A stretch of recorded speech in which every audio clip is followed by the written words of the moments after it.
بسم اللہ الرحمن الرحیم۔ کیا جنات مسلط ہو جاتے ہیں؟ جی ہو جاتے ہیں۔ جنات تسلیط کرتے ہیں؟ جی بالکل کرتے ہیں۔ جن آپ کی عقل اور دماغ پہ قبضہ کرتے ہیں؟ جی کر سکتے ہیں، قرآن سے ثابت ہے۔ تمام علماء اسلام کا متفقہ عقیدہ ہے جن مس کرتا ہے، شیطان مس کرتا ہے۔ مس الشیطان قرآن میں موجود ہے۔ یتخبطہ الشیطان، شیطان نے انہیں مخبوط الحواس کر دیا ہوگا۔ سود خور جب قیامت کے دن اٹھیں گے، یتخبطہ الشیطان، ان کی مثال ایسے ہے سود خوروں کی جب قیامت کے دن اٹھیں گے، گویا انہیں شیطانوں نے مخبوط الحواس بنا دیا ہو، حواس باختہ بنا دیا ہو۔ حدیث صحیحہ سے ثابت ہے شیطان، شیطانی جنات، سرکش جنات، خبیث جن اور جنیہ انسان کو پاگل کر دیتے ہیں، مجنون کر دیتے ہیں۔ مرگی کے دوروں کی کئی شکل جنات سے متعلق ہے۔ بات یہ ہے کہ جب ایک بندہ جنات کے دورے کا شکار بنتا ہے اور وہ بڑبڑاتا ہے اور بولتا ہے اور گفتگو کرتا ہے، اور ہمارے عامل اور بابے حضرات جب حاضری لگاتے ہیں اور وہ جن صاحب بولتے ہیں کہ میں فلاں جگہ سے آیا ہوں، فلاں نے مجھے بھیجا ہے، یہ بالکل فراڈ ہے، یہ رانگ نمبر، یہ بالکل غلط۔ جن انسانی جسم میں داخل ہو کر نہیں بولتا۔ جن آپ کو بیمار کر سکتا ہے، شیطان آپ کو چھو سکتا ہے، چھو کے آپ کو بیمار کر سکتا ہے، قرآن سے ثابت ہے۔ آپ پہ بیماری ڈال سکتا ہے، قرآن سے ثابت ہے، حدیث سے ثابت ہے۔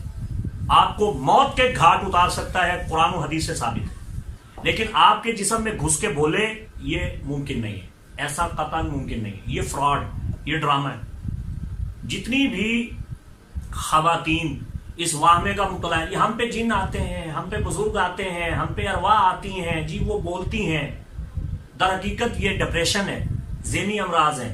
یہ مالیہ خولیہ ہو سکتا ہے، یہ جنون ہو سکتا ہے، یہ اغماء ہو سکتا ہے، یہ کسی قسم کی ذہنی امراض ہو سکتی ہیں، ہسٹریا ہو سکتا ہے، شیزوفرینیا ہو سکتا ہے، کوئی 100 نفسیاتی امراض ہیں، سب کچھ ہو سکتا ہے۔ جن انسان کے جسم میں گھس کے بولتا نہیں ہے۔ اور دوسرا سب سے بڑا فراڈ جو ہمارے معاشرے میں رائج ہے، جنوں کو جلا دیا۔ جی میں نے پہلے بھی آپ کو بتایا کہ جنات کو کوئی جلا نہیں سکتا، جلانے کا عذاب اللہ دے سکتا ہے۔ جن ایک مخلوق ہے، موجود ہے، مگر اللہ نے انہیں ہمارے معاشرے سے دور رکھا ہے۔ وہ ہمارے جسموں میں نہیں گھستے، وہ ہم پہ مسلط ہو کے ہمارے جسم میں گھس کے ہماری زبان سے نہیں بولتے۔ اگر ایسا ہو بھی جائے، اگر فرض کیجئے لامحالو ایسا ممکن ہو کہ جن انسان کے جسم میں گھس گیا، اتر گیا، تو انسان تو مر جائے گا، اسی وقت مر جائے گا، چونکہ انسانی جسم دوسرے وجود کو اپنے اندر برداشت ہی نہیں کر سکتا۔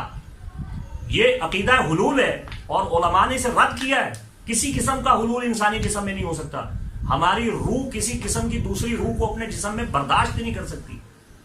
یہ غلط ہے، یہ پاگل پن ہے۔ ان کا علاج کیا جانا چاہیے، نفسیاتی علاج ہو، کسی سائیکٹرسٹ کے پاس جائیں، سائیکالوجی سے اس کا علاج کروائیں۔ یہ تو بالکل بات ہی غلط ہے، کچھ جن آ گئے اور بول رہے ہیں، اور پھر عامل حضرات ان کا دھندا ہی اسی بات پہ چل رہا ہے۔ جو نام نہاد جعلی پیر ہیں، وہ جن نکالنے کے لیے بیٹھے ہیں، وہ کہیں گے جی 13 نکال لی ہیں، 24 ابھی اور آ گئے ہیں۔ چونکہ سب پردے کے پیچھے پس پردہ ہو رہا ہے، نظر تو کوئی چیز آ نہیں رہی۔ آپ جنات کو دیکھ نہیں سکتے، جب وہ آئے گا کسی شکل میں آئے گا، کسی مجسم جانور کی شکل میں، سیاہ کتے کی شکل میں یا سیاہ سانپ کی شکل میں آئے گا۔ خواہ مخواہ اپنے جنات کو بدنام کر رکھا ہے کہ جی جن مسلط ہو گئے ہیں، دورہ پڑ رہا ہے، اور وہ مریض یا مریضہ وہ جی گفتگو کر رہی ہے، عامل صاحب حاضری لگا کے، حصار لگا کے کئی قسم کے اوٹ پٹانگ الفاظ پڑھ رہے ہیں، اور وہ جناب عزمت علیکم فتحون فتحون جیتو کا السا بلسا سودا، اس ٹائپ کی کلام عزائم دعوات پڑھ رہے ہیں۔ وہ جناب جن صاحب جو ہیں وہ حاضر ہو گئے۔ تو اب جو جن بول رہا ہے اس کے اندر یہ دو باتیں، یا تو فراڈ کر رہا ہے وہ بندہ مریض، یا وہ ذہنی طور پہ کسی نفسیاتی عارضے کا شکار ہے۔ اس کا علاج معالجہ کیجئے، اسے خمیرہ ابریشن ہی کھلا دیجئے، کم از کم اسے طریف الاستخدوس کھلا دیجئے، اس کے معدے کو درست کیجئے، کالی مرچ کھلائیے، ٹھیک ہو جائے گا۔ یا اگر لامحالو آپ کو ایسے لگتا ہے کہ جن ہے، تو اسی کسی عالم کے پاس لے جائیے جو اسے سورہ ہے قرآنی پڑھ کے دم کرے پھونکے، جو شریعہ طریقہ، رقیہ طریقہ قرآن و سنت میں بیان ہوا۔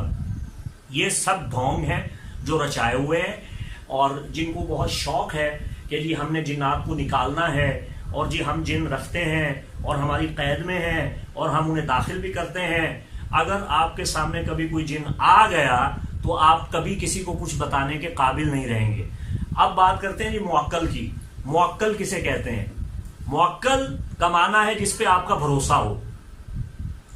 تو لوگوں نے اپنے ذہن میں ایک عقیدہ گھڑ لیا ہے کہ جی میرے پاس جناب موکل ہیں، میں یہ پڑھائی کرتا ہوں، میں یہ نام پڑھتا ہوں، سیاہ سفید کلام پڑھتا ہوں، اس کے موکل ہیں، وہ میرے تابع ہو جائیں گے. تو یہ آپ کی خیالی قوت ہے، اس کے علاوہ کچھ بھی نہیں ہے. آپ کا توکل اللہ کی ذات پہ ہونا چاہیے.